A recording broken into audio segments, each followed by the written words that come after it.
fill your thirst beside the river. Wash the journey from your hands. Feel the comfort flow inside you.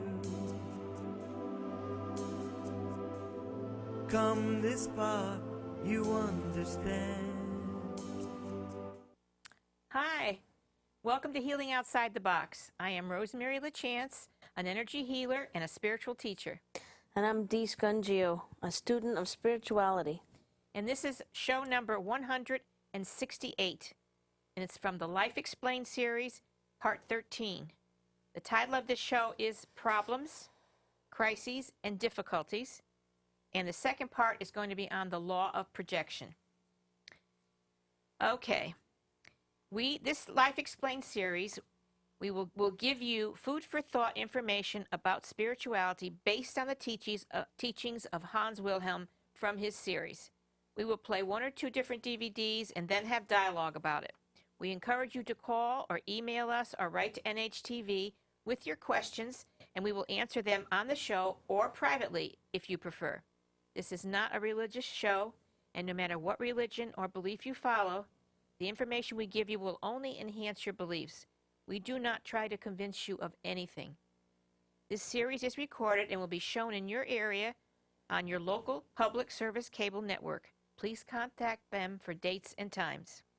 If you have a group that you think would be interested in what we have to offer, we're available to come and teach a group from this series. We will give you contact information at the end of the show. And also, please visit Rosemary's or Hans' website, where you'll find a wealth of information about the show and about the series. We are also on Facebook under Healing Outside the Box, also working on a Twitter page, hopefully to be available soon. And also, just please like our page to find a whole lot of information there, which will also lead you to Rosemary's website. Second. We hope you enjoy the show. Okay, so as soon as the control room gets it up, we will put up the first video, which is called Problems, Crises, and Difficulties.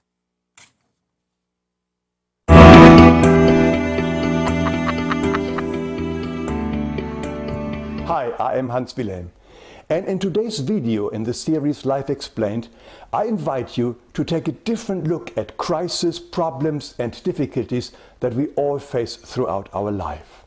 The way we usually look at such a situation is marvelously portrayed in the story of Jack and the Beanstalk. You remember Jack lives with his mom and their only source of income is their cow. And when the cow stops giving milk, Jack's mom sends him to the market to sell the cow.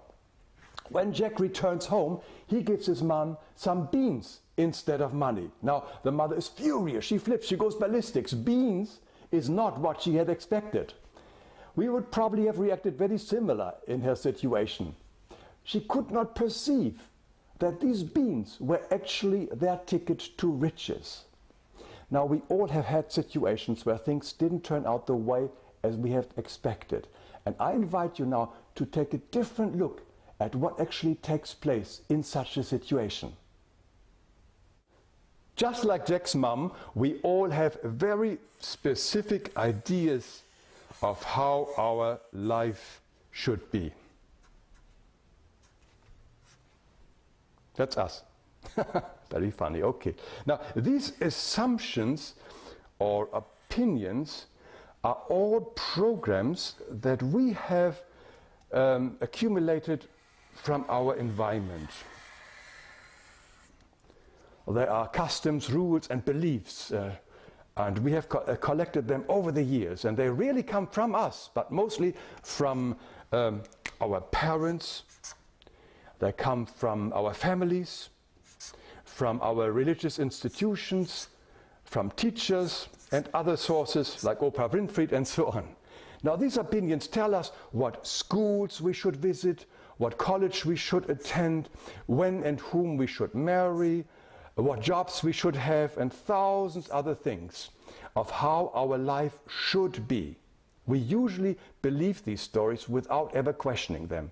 These stories are expectations that we have accepted for ourselves, even if they are not made by ourselves.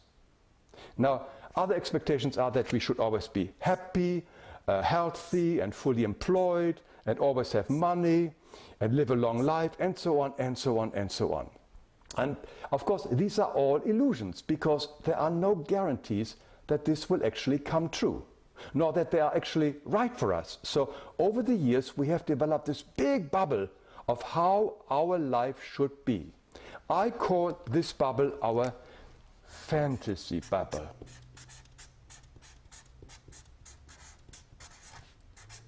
Okay, this is our fantasy bubble.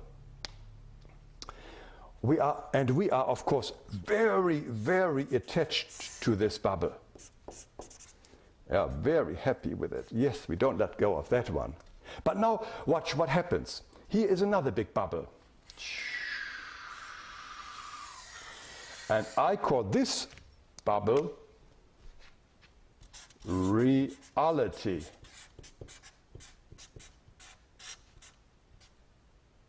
Reality. And this one doesn't care two hoots about our fantasy bubble. It has its own agenda, which is basically to teach us love. Or we can also call this a reality, God, or love. Because that is what reality is in truth. But now watch what happens when reality clashes with our fantasy bubble. These two cannot coexist in the same space. There is a struggle going on now. And we are usually not willing to accept reality and desperately cling to our fantasy, our illusions, our opinions, our beliefs and expectations. And our strong resistance to reality now creates emotions. This is what the emotions are. It's like anger, like fear, hate, rejection, etc. It's just like a car crashing into another car, and the noise of that car crash are the emotions. And for as long as we refuse to accept reality, so long will we be in an emotional turmoil. It can be a very fierce battle. We may even try everything to make the fantasy win. For instance, we can fight reality. Or we can get depressed, and once we realize that all our manipulations have failed. Or we can take legal or illegal drugs to suppress our emotions. We can also find a new false identity, like telling the world that we are a victim and that the whole world feels sorry for us. Our ego is a master at that game, the poor me game. But in the end, nothing will succeed, because reality always wins, because nothing is stronger than God. Nothing is stronger than love. It may sound strange, but nevertheless, it is true. Nothing ever happens to us, everything happens for us.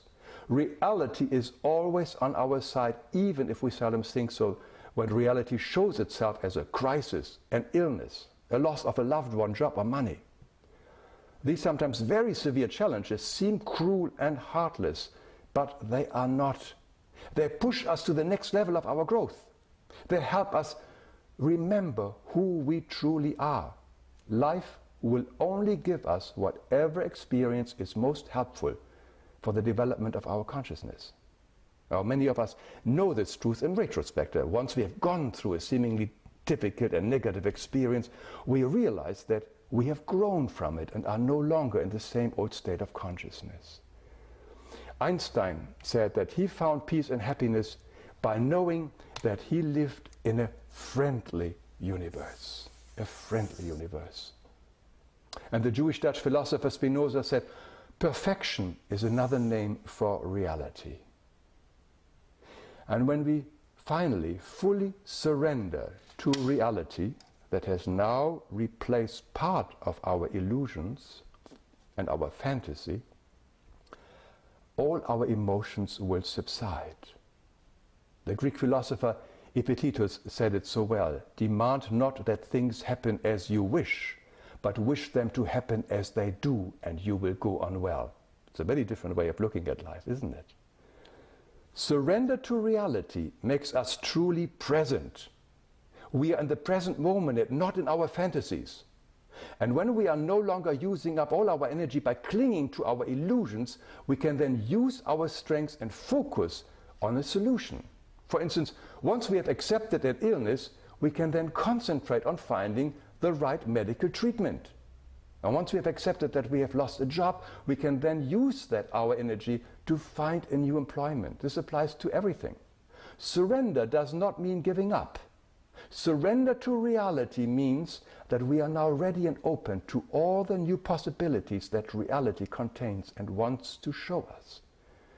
But even better than surrender is fully embracing or even loving that new reality, the new challenge, and trying to see the positive in it, finding the message it has for us. For anyone who finds this process too difficult, I suggest to look at the website of Byron Katie. Katie has developed a very simple and highly effective technique to fully embrace and even love reality. On her websites are many videos and free worksheets. Katie and I created also a book for children in which her technique is explained in a simple and fun way. It's called Tiger, Tiger, Is It True? How would we feel if we remember next time we are faced with a challenge to ask ourselves the following question? How would I act if I fully understood that the challenge that I'm going through right now is the most helpful and perfect for the evolution of my consciousness and spiritual path? I will leave you with that question and hope to see you again soon.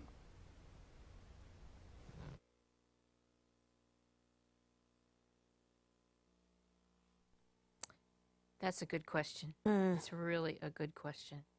It is. Expectations are what I think runs the world. Yeah. And it makes us unhappy because we don't get what we expect. And not even getting what we expect, we have expectations of people too. And they don't live up to our expectations. No. And we get disappointed constantly. It's the yearning and wanting and desires that we have that cause us the most unhappiness. Well, expectations are in the fantasy bubble, and what we expect of the world and what the world expects of us. Why is it not good to have expectations of our lives and things and people? Why is it not good to have expectations? Because then if it doesn't happen, we feel bad about ourselves, about the world, our self-esteem, about the people who we think are in our way that cause us not to have it. We blame. We consider ourselves victims. You know, expectations is different from saying, this is what I would like to be when I grow up, or this is what I'd like to study in school, you know. This is what I would like my life to be like. I would like to get married. I would like to have 3 children. I would like to. Not, I must, I've got to, whatever. This is what's going to happen. You know, that's why I never liked that book, The Secret, because it tells you to focus on what you want so you can get it. But if that's not what God wants for you, you know what I'm saying? Yeah, well, I haven't read The Secret, but that's what it mainly is about. It's just focusing on what you want in order to have it. Yeah. Oh. The power of thinking, which is very powerful for us, you know, the power of the mind, you know. The best way is to say, I would love to do this. I would love to have that. Sit down, talk to God, pray, say, this is what I would love to have. Now, do you think this is best for me? Let me know, because I'm going to try my best to get it. But I won't go past that line where then it becomes, I got to have it. And I'm going to fight for it no matter what you think. I'm going to get it. That's when we get in trouble. I wonder how he keeps track of everybody and all their agendas. He doesn't keep track that way. He has an angel. We all have our guardian angels. We talked about that in the last show. Yeah. The guardian angels are the ones who help us. We have angels, guides, teachers, and animals. Animals that surround us and protect us and lead us. And they're the ones that hear our prayers. They're the ones that help us. They're the ones that report back to God, just like Santa Claus and his elves, you know. It's the same thing. I mean, I'm sure that's how they based Santa Claus on, like God, you know. A wonderful, jolly, happy, always laughing, happy person, you know, who loves us. Of course, people believe that God gets angry at us and punishes us. Now, Santa Claus doesn't punish us. Well, he punishes us by not giving us a gift. if we're bad. And, that's all a way to keep children in line, so. Well, I think that there's a lot of people out there that think that if they don't get what they want, then they feel like they're a victim and there's something wrong. I mean, or things don't go their way, they feel like a victim and A failure, too. yeah, and Really bad for their self-esteem. They feel like a failure. What's wrong with feeling like a victim? I mean, there's a lot of people in this world who feel like they're victims. Oh, they do. Because when you feel like a victim, then you never learn and grow because you blame all your problems on someone else. And when you blame on someone else, you don't look at yourself and say, what part did I play in this? No, that's too painful. What do I have to change? Change? No, that's too painful. I don't want to change. Let them change. Let them treat me nice. What do you ever learn and grow? If you did that, you would realize that I have a saying, no matter what the problem is me. Okay? If somebody doesn't act if somebody treats me badly, and I feel I didn't do anything to deserve it, okay? Then it's a lesson to see how I'm going to handle it. If I look to myself and I say, okay, how am I going to handle this? Am I going to get all upset? Am I going to try to get even? Am I going to try to put them down? And in worst cases, am I going to go beat them up or even kill them? All right? No, if you look at yourself, you say, how am I going to handle this? What did I do? I didn't do anything in this life, but if you believe in reincarnation, which is such a big help, then you could say, well, maybe I did something in the past life. But the point here is trusting in God, saying, okay, you gave me this. You let this happen for a reason. I can't seem to figure it out. Please help me to figure it out. Help me to find out what the reason is. Always that kind of humble kind of feeling and asking questions. The angels hear you, and they help us. And our guides and teachers help us. That's how we learn and grow. Until we become like the proverbial water runs off the duck's back type of thing. That when these things happen, we're going to be fine with it. We're going to be okay. There's still going to be situations out there that make you angry, though. Sure. Especially when people treat you bad for no reason. Sure. And that's a hard one sometimes to figure out because I don't think it's always that you do something that, something that you did. I think sometimes people are just generally, selfish or vindictive in some ways or, or manipulative. And, They are. And I, for one, just don't feel like that. Number one, I don't want to be part of it. Number two, I don't feel like I should be subjected to it. Well, see, that's when you have to have the faith and trust in the beliefs. If you are subjected to it, if a person like that comes into your life, if they do that to you, then you have to say to yourself what I just said. Okay, maybe I did it in a past life. Or there's some kind of lesson in this for me to learn. Help me to find out what this lesson is. And you will. And when you find what the lesson is in it, you can overcome it easily. You can just let it go. And it won't bother you anymore. But if you can't, if you don't do that, it's going to irritate you and irritate you and irritate you. You won't be able to eat. You won't be able to sleep. You won't be able to function because you'll be consumed with anger, frustration, and that's why we're trying to teach in this show to help people to get through all that. Well, I try not to be full of anger sometimes, but some people just really have a knack for pushing your buttons and doing things that are selfish and making it all about them and, I know, you're always going to run into people like that. That's why this is an Earth school. This is why we learn here, because people push our buttons.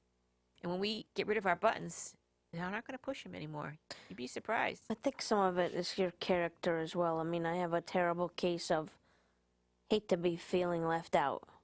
I've always felt that way since I was a kid. I hate the feeling of being left out. When my big brother, went off with all his friends on their bicycles and I couldn't go, but he was only 4 years older than me. But I remember trying to follow him sometimes, and he would say, no, go home, go home, go home. And I had no friends at home that were over or anything, so I just wanted to follow him around because he was my idol. And I always felt left out, and I used to hate that more than anything.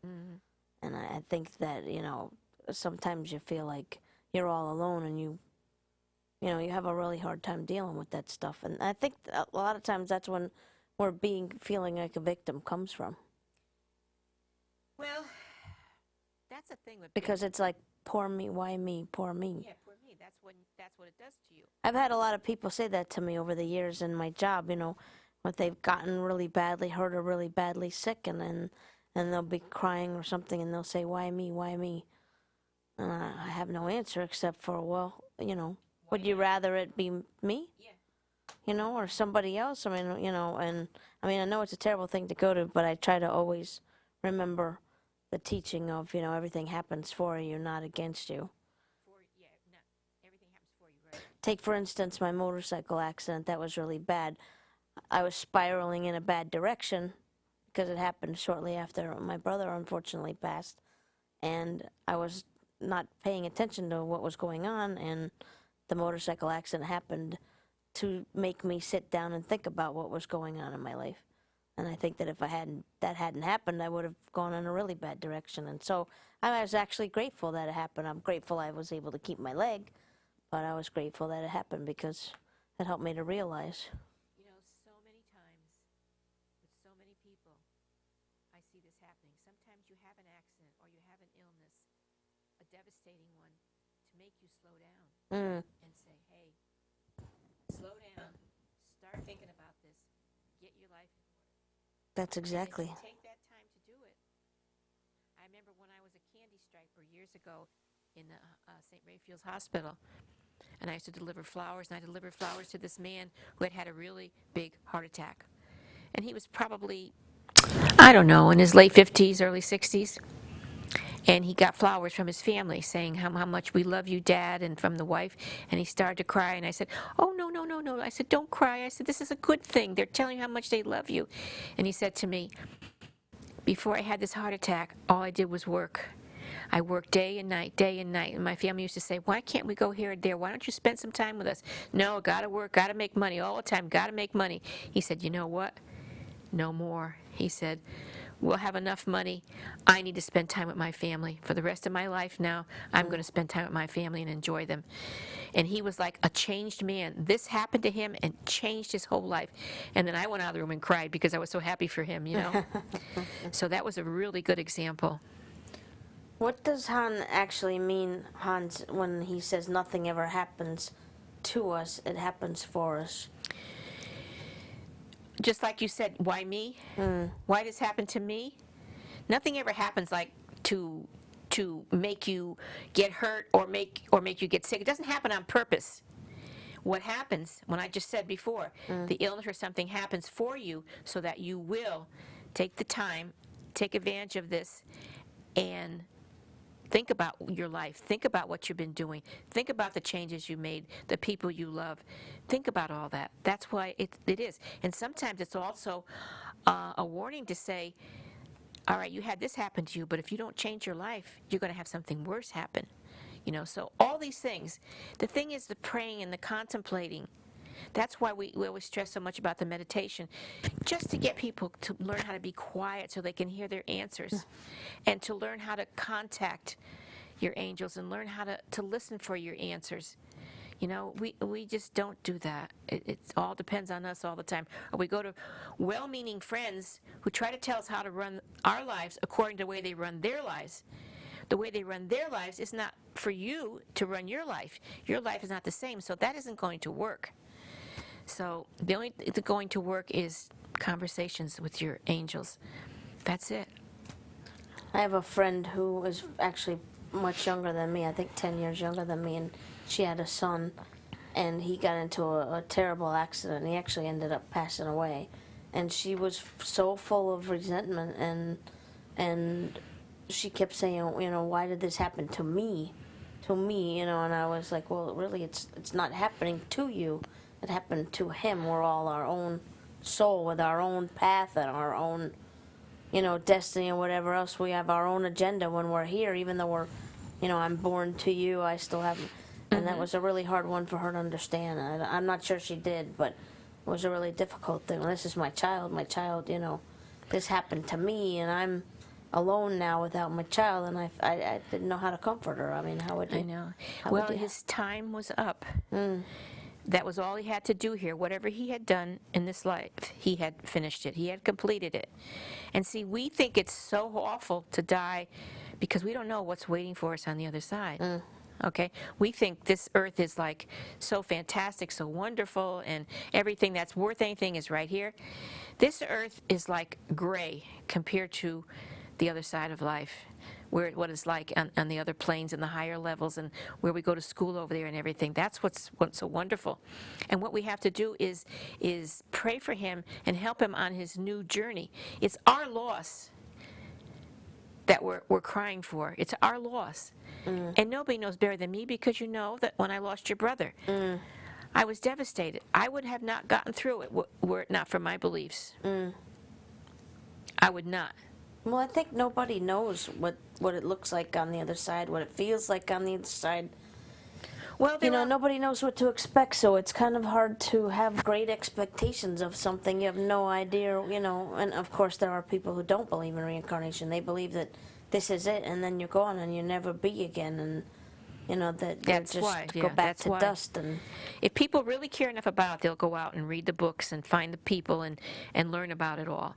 There have been people who have, and we talked about this before, in some of the movies that are out there, that have gone over and come back, near-death experiences, who have explained that. And there's a group, even in Connecticut, near-death experience group, that they meet, like, I think it's once a month, and you can go there and listen to their stories. You can meet with people who've had these experiences. Oh. So there's things out there that you can do to learn and help yourself. how would you go about finding out? Get a hold of me, and I'll put you in touch with them. Oh, okay. Okay? All right. And lastly, what does it mean that we live in a friendly universe? What does he mean by that? I'm not sure what Byron Katie means when she says it, but I would think that the universe itself, out there on the other levels and the other planes and the other planets where our brothers and sisters live and reside, in various life forms, looking, some very solid like us, some not as solid as that, on and on. Everyone's beautiful, and they all love us. Everyone loves us. You learn that when you pass over. What's waiting for you? Love. Love. And what could be more friendly than love? I think there's a lot of not that here on this planet. Oh. And that's probably what causes a lot of anger. There's a lot of people that are living constantly in their fantasy bubble, and where they need to be and what they need to do and how they need to get ahead, and they're spent so much time in there that they don't see reality. And there's just, I know lately I've just had it up to here with people who are selfish, because there are so many people on this planet, and we're all here for a reason. We all have something to accomplish. So being selfish it's not going to serve anything. It's just going to make other people, you can't help it. It's human nature to get angry. It's human nature. You can't help it. What would give me an example of selfish? When people do things that, like, they don't, even take something as simple as walking out a door and letting it slam in the person's face behind you. I think that's selfish. No, you know what it is? I'm not present. I'm not living in the moment. There's so much going on in my head. I'm not even thinking about that door. I let it slam in somebody's face. I don't even see them, that they're We're all there. a big, giant family. You should be thinking about that. I know we should be, but they're not. That's what's going on. I have never had too much on my mind that I would never walk out a door and not turn around to see who was behind me. Me neither, and that's our habit. But there are some people that it's not their habit. No. They don't do that. And they're, like, what's his name, who wrote the book, Living in the Moment? I hate when I can see his face and everything, and I can't remember his name. He wrote several books on that. But living in the moment means to be present, to be conscious of what's going on around you. That's a difficult one to do. Yeah, I have a difficult time living in the moment, because I'm always thinking about where I'd rather be and what I'd rather be doing. Exactly, see? But it still doesn't keep me from being present and, what immediately is going on. You fade in and fade out. Yeah, I do. Fade in and fade out. Then there's also the cell phones now that people, it can be nice, but it's also one of the worst things that happen, because they're constant with the cell phone. My cell phone. I hate that. It's like, I'm going to miss something. You're never present, because you're going to miss something on that cell phone. You're going to miss something. Go somewhere, take it out, put it on the table, put it next to you. There's millions of people who do this. What are you going to miss? What did you do before you got one of those? What? Missed calls? Enjoyed life more, spent more time in the present. I mean, I have a friend whose mom has a basket, and every time everyone sits down to dinner, all their phones go in the basket. good. Yeah. That's excellent. Don't get any ideas. I can't do that to you anymore. You're a grown adult. Yeah. But if you were young, I would certainly do that. Oh, definitely. Because if you're not present, you're not only missing out on what's going on around you, you're not hearing from your angels, your guides, your teachers, your animals are trying to tell you something. You're not learning anything. Your mind is constantly, occupied, preoccupied, going. And that's part of the dark forces, what they love to do. So they invent all these things, not knowing the people who invent them, not really realizing that this is not really a good thing. It's not a good thing. A lot of bad stuff has come from that. The videos people tape of other videos where you don't get the whole picture, and then the news picks it up, and they don't care if they get the whole picture as long as they have some news. 90% of the time, they don't have the whole picture. No, they don't. So it's just They the project world's- something completely different from what the story is. I mean, Exactly. Take, for instance, like all day yesterday and today, this whole big giant thing on Facebook about the Starbucks coffee cups being red and not saying what. There's so much projection there, it's crazy. And it's driving people mad. And I don't think it was even in the intention that people are saying it is. No. I really don't. I mean, know. I don't even freaking remember what last year's coffee cups looked like. I don't either. I really don't care. don't You know what remember. I care about? Having a damn good cup of coffee. Yeah, that's what it. I care about. I That's don't it. care what color the cup is. That's right. I'm used to white cups. I don't even think about There's the color nothing cups. offensive on the side of the No. cup. It's just, to me, the world is very tiring. I get really tired. So I don't go out in it a lot. I just get tired of all that's going on, and I never listen to the news. I think the world's moving a whole lot faster now at Yeah. this age than it was when you were younger. So it's tough to keep up.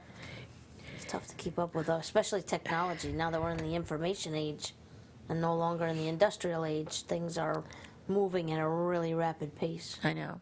And it's hard to keep up on it all. And it's frustrating. But I taught her how to use an iPhone. And she's good at it, too. She's good at it. Oh, God. If it wasn't for my daughter, I wouldn't have these new devices. Is there anything else you'd like to say about this? Or should we move on to the next one? I feel pretty good about it. Pretty good about it? All Yeah. right. So as soon as the control room gets ready, we'll show the second video on the law of projection.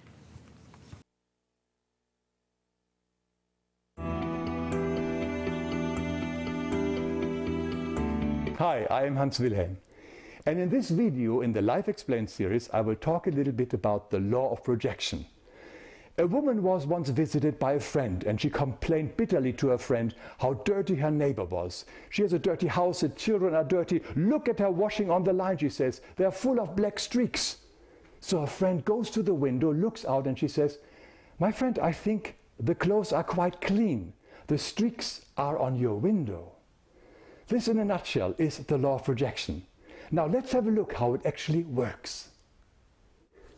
This law of projection is a mental law of the mind. It says that whatever we project on the screen of our mind, we perceive in the world around us. Imagine we have one of these old-fashioned movie projectors in our head. There are the two reels, and this is the movie projector. And the screen for that movie is firstly our mind.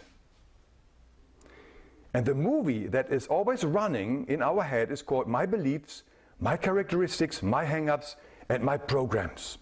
And the screen for this movie is not just our mind, but it is also the world around us.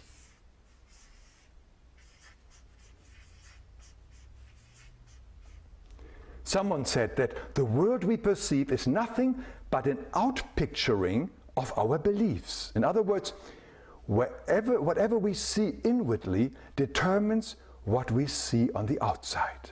If I perceive, for instance, a lot of hate in me, I see a lot of hate in the outside world. And if I see a lot of love in me, I see a lot of love also around me. Whatever is in me determines what I see in the world around me. In his book, The Power of Now, Eckhart Tolle calls the word within us the primary reality, and the world outside of us the secondary reality. The primary reality determines how we experience the secondary reality. The world around us reflects to us who we are, what we judge, what we fear, and most of all our beliefs, our programs and characteristics. The external world also mirrors how we feel about ourselves and what we believe about ourselves. Wherever we look, we only see ourselves. Look at this wonderful toy. It perfectly demonstrates how we see the world. We are that little person in the center of our world, and wherever this little person looks, he only sees himself in all the mirrors around him. That is exactly how the world around us reflects nothing but ourselves back to us. Who we are, what we judge, what we fear, our character traits, and all our beliefs. We normally say seeing is believing, but in actuality it's the other way around. Believing is seeing, because our belief determines what we see. Interesting, isn't it? And as we believe, so we experience the creation of the physical reality around us, always, no exception. Every belief is an absolute self-fulfilling system of our own personal reality. And if we want to see anything change in the world, we have to change first. We have to either change the movie, or we have to clean the projector. Sometimes there's some dirty on the movie. We have to clean the lens of the lens. And then this becomes clean again. Before we try to stop the wars in the world, we have to stop the wars within ourselves first. So whatever bugs us is in us. This includes all the people, situations, or anything else that pushes our buttons. They mirror to us beliefs, behavior patterns, attitudes, character traits that we either overtly express or secretly repress. That's why this law is also called it takes one to know one, or you spot it, you got it law. What we spot in the other person is in us. We also know it as the kettle calling the pot black. Others call it the triggering law because it triggers something off in us. We are what we see in others. If we are angry, we see, of course, angry people in us. People or situations that give us emotional charges are reflecting a charge we have against ourselves. It can go so far that a person who is physically hurting us is also reflecting a hurt that we have inflicted inwardly onto ourselves. Whatever people outwardly do unto us, we have been doing inwardly to ourselves. In other words, people are expressing what we are repressing. If we inwardly attack, push, resist ourselves, we feel outwardly attacked, pushed, and or resisted by others. Whatever bugs us in others is in us, always. Ever since I learned about this spiritual law some 40 years ago, I've been searching for exceptions, and so have my students, but so far we have not found a single exception to this law. If you're still doubtful, here is a simple test. Pick your least favorite politician or president, and then write down 3 of his most despicable characteristics. I'm just making this here up. One is flip-flop, one is he lies, he manipulates. Well, you have to write really your own personal characteristics there which you hate in that person. Now write behind each of these characteristics 3 incidences where you have been doing the same thing or desperately wanted to do the same thing in your life at one time or another. When you are honest with yourself, you will find these instances very quickly. Write them down in a few words. Now, once you have completed this list, go over these 3 instances and that you have listed and think of how they have actually served you and gave you what you wanted. The last part of this exercise is helpful for us to realize that even the so-called negative character traits all have a positive side to it as well, the yin-yang. Because everything is balanced in our universe. Everything has two sides to it. And only once we see the whole picture can we start loving that what has haunted us for so long. But the great thing about this law of projection is the fact that it also reflects back to us all the good characteristics that we admire so much in others. Here's a little halo. All the talents, the skills, the manners that we may have even envied others. They are actually also in us, otherwise we could not have recognized them in the other. Remember, you spot it, you got it. We have the same talents, the same skills, but we may not have been aware of them or expressed them. But they are there, waiting for us to use them and to own them. So the law of projection is an amazing gift that helps us to recognize ourselves and shows us what we still have to love and clear up, so that we become once again that magnificent, glorious being that we all are in truth.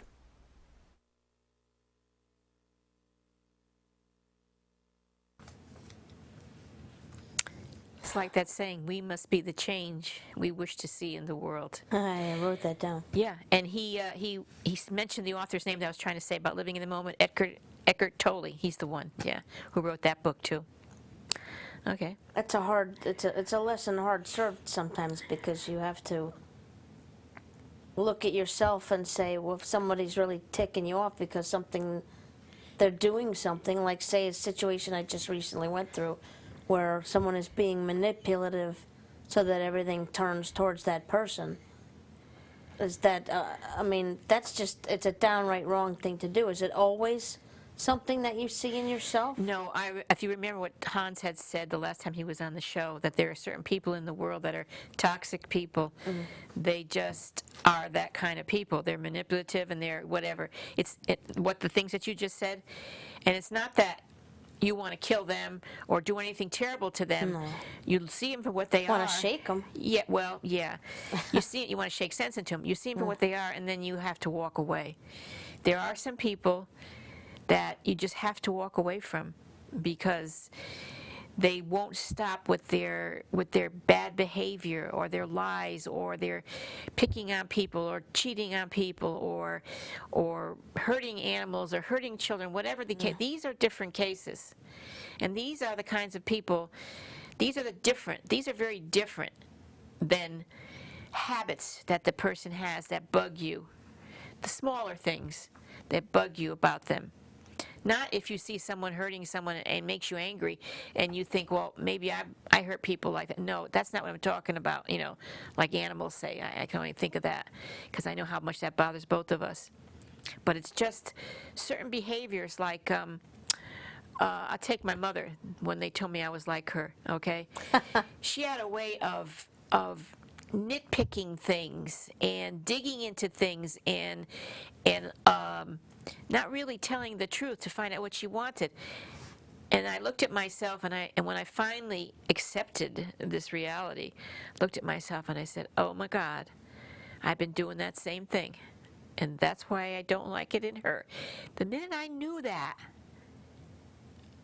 and realized it and owned it, like you say, own it, it didn't bother me in her anymore. I could look at her and see her do it and stand away and say, well, it's too bad she's like that. Nothing I can do about it. But it didn't eat me, burn me up, how it used to.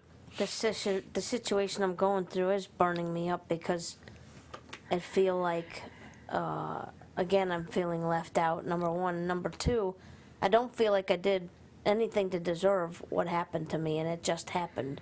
And maybe it happened like we say, that, everything happens nothing happens to us, it happens for us.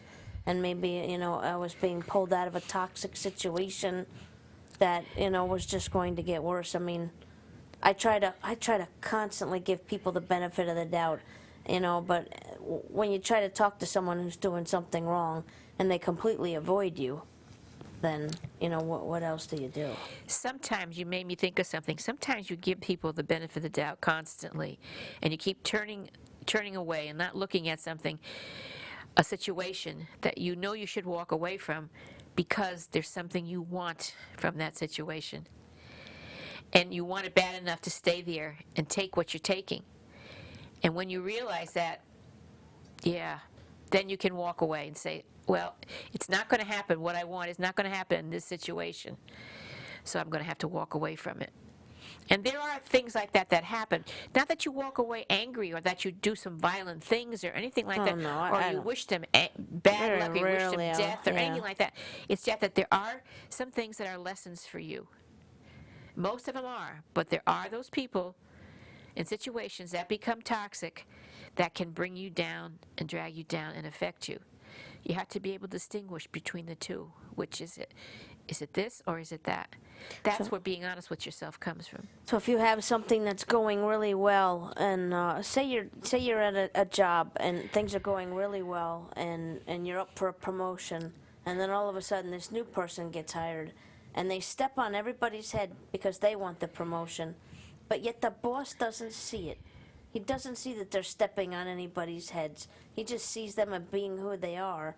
And you try to talk to them, but they don't want to have nothing to do with you. They just want what they want, and it's self-serving, and and Do you know why? no, Because it's what's in this frustrating. person you just talked about is in the boss too. So the boss sees no wrong. And maybe you didn't see it because it didn't affect you when any situations came up. But sooner or later, and maybe when you had gotten the promotion, the person had gotten the promotion and had rose up on the scale, it would have came out in this boss. And then you would have saw what it really was and you would have been stuck. So this was a way of, because you're making a certain amount of money, and you got a position you want, and all of a sudden you see this, why is this boss acting like that? He never used to act like that. No, but it was always in him. If he can't see if a person can't see bad behavior in someone else, then either it's not there and it's you who sees what isn't really there because it's in you, or he sees it and he likes it and he doesn't say anything about it because it's in him too. And so he's saying, oh, there's nothing wrong with her, So she likes to hit cats over the head. I like to hit them over the head too, That And kind you know it's wrong, and Yeah. and that's where karma kicks in eventually, I'm Yeah. sure. It Because does. you can't, For both. from what I've learned in all my years of working and seeing things, is that you can't keep doing something wrong and expect nothing to happen eventually. Just because it hasn't happened in a long time doesn't mean it's not going to. Eventually, karma catches up with yeah. you. No and one you- escapes it. We don't have to do anything to these people who do bad things in life, even the worst criminals and everything else, even if they get away with it. Well, I try to, But they I don't try get to away with it shake them first. on the other side. I try to shake them up. I start slowly, and I try to say things, and if it doesn't work, I escalate, and I try to, until the point where if I have to get mad to shake them up a little bit, at least maybe they'll sit up and take notice and say, well, why are you acting that way? Because you're acting this way, and I'm trying to get your attention, but there's a certain person who completely just totally avoided and didn't even want to talk and ran off, ran to somebody else instead of talking it out with me. Yeah. And I have no more respect for that person whatsoever. No, that's the kind of person you don't want in your life because they But won't- I'm the one who has to walk away now because Of course. I can't, And these other people probably sided with this person, right? So that means that they're like them. So you better to find this out now before you get really engrossed in this situation. What happens to people who are in good jobs that they, I know. it's a lot to deal with. It's a lot of stress, and you bring the stress home with you. I And, know. sometimes it's you get stuck with the law of projection. You get stuck between wondering if you're projecting something really that's in you, or if it's just that you can't tolerate this kind of treatment. But if you really sit down and meditate try on to. it and think about it and really look at yourself honestly, you'll find out your answer, if it's you or if it's a situation that you need to walk away from. You will know that in your heart of hearts. That's why I talk about the contemplation, the meditation, the connection, and the praying and the asking. When I'm praying, I'm not saying rehearsed prayers. I'm saying sit down and talk to your angels the way I'm talking to you. Just normal talk. I need some help here. I'm not understanding this. And the problem with other people, what the job situation when they get in there and they can't leave, because they're used to a certain lifestyle. And really, they don't want to leave that lifestyle, and they'll take anything that they have to take to make that money to keep up with that lifestyle.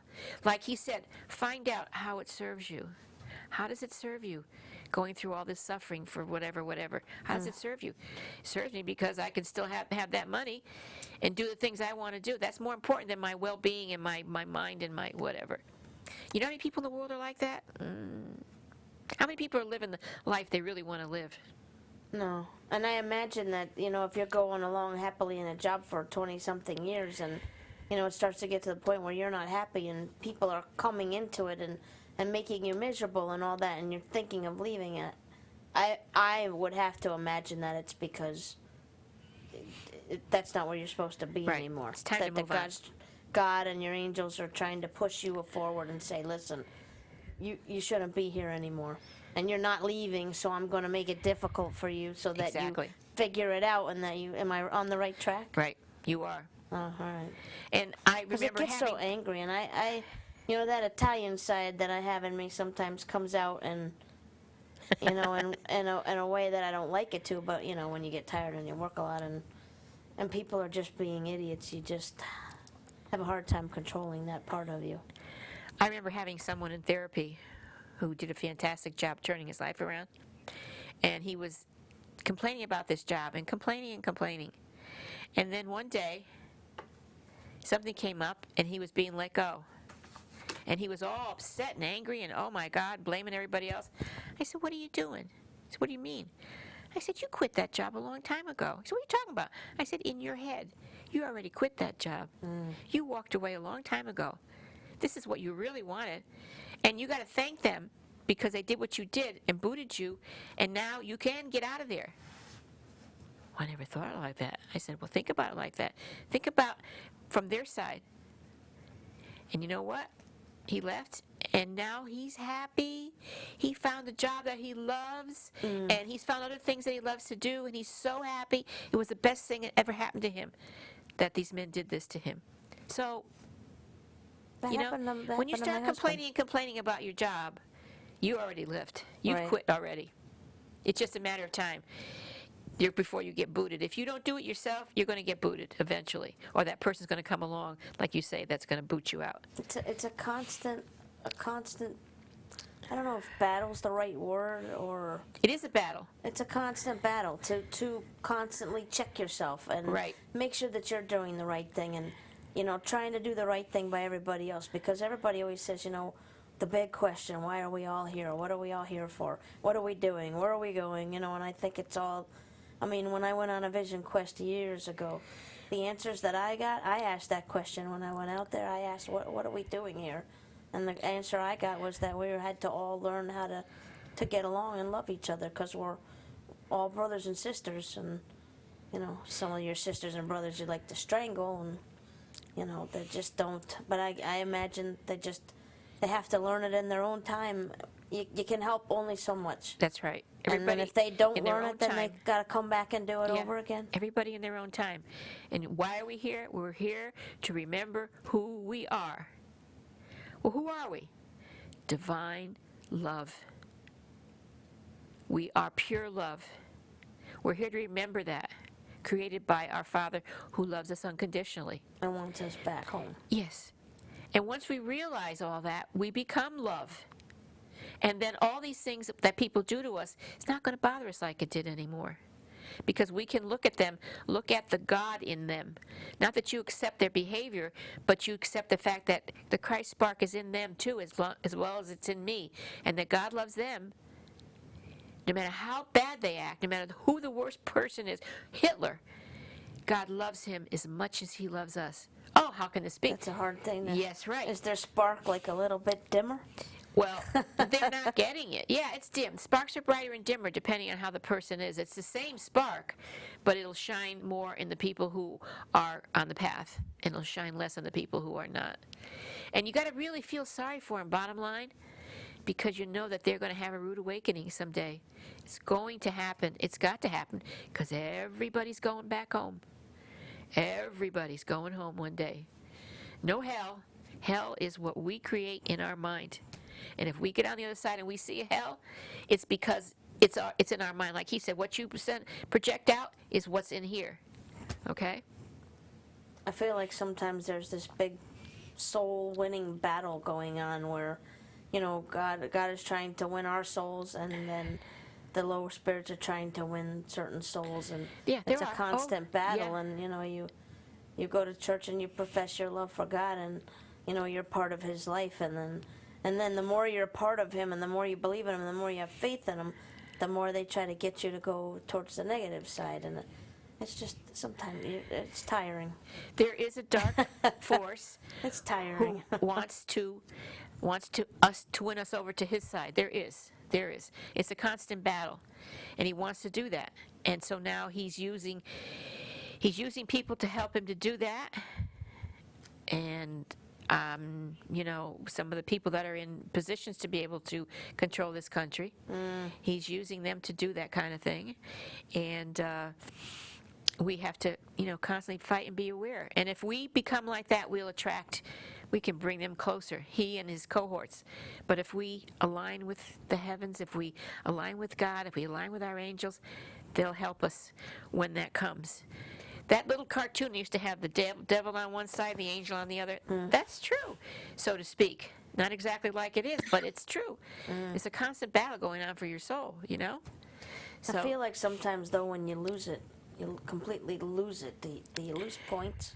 no, in there's a no certain such way. thing as point. People, I've heard that so many times. Some people say, I want to score some brownie points with God so that, if I do anything bad, I could take some of those points. There's no points. There's no points, believe me. Does he get disappointed? You got to wonder if he gets disappointed when No. there are those times of weakness where you really just lose your mind and you lash out. And I've done that. I've gotten angry as heck at home alone, at something, angry. And after it's over, I say, God, I'm sorry. I'm really sorry. I don't mean to lose it. But I know in my heart, I know now that he loves me no matter what I do. And he only sees us as perfect and beautiful and wonderful. That's all he sees. Okay? And he wants us home. That's all he knows. He wants us home. And he helps us through our angels, our guides, our teachers. He helps us.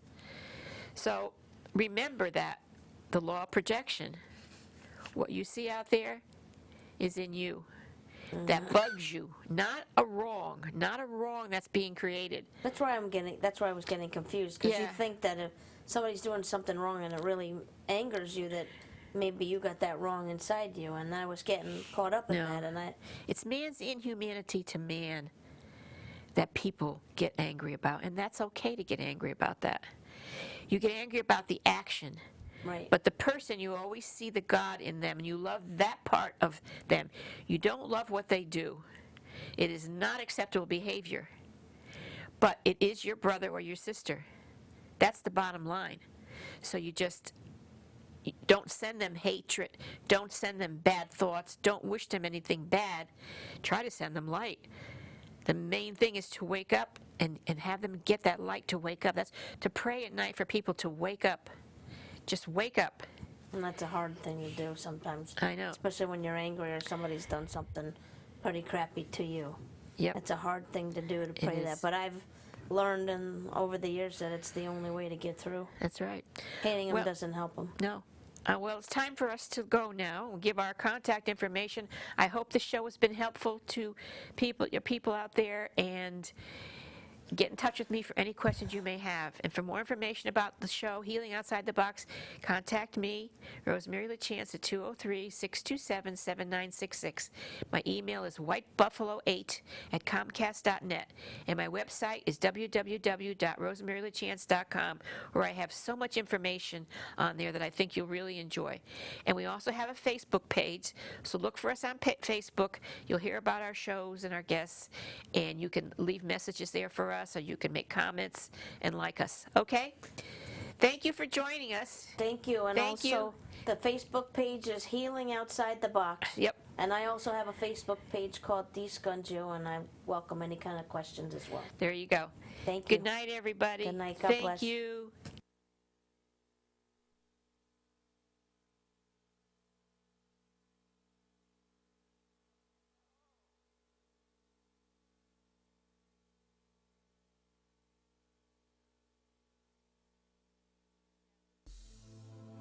Feel your thirst beside the river.